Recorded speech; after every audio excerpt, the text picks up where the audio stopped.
Razz-chan. Sorry for speaking really quietly, it's just some of my family members are asleep.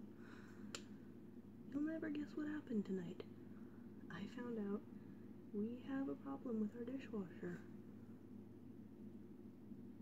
Not good. So what happened is I was doing the dishes and I just noticed this water pooling on the floor, and turns out the little tube here, let me show you. I don't know if you guys can see this, but there's a little, let me turn on the light. You see this gray tube? This gray tube right here, see? This is detached.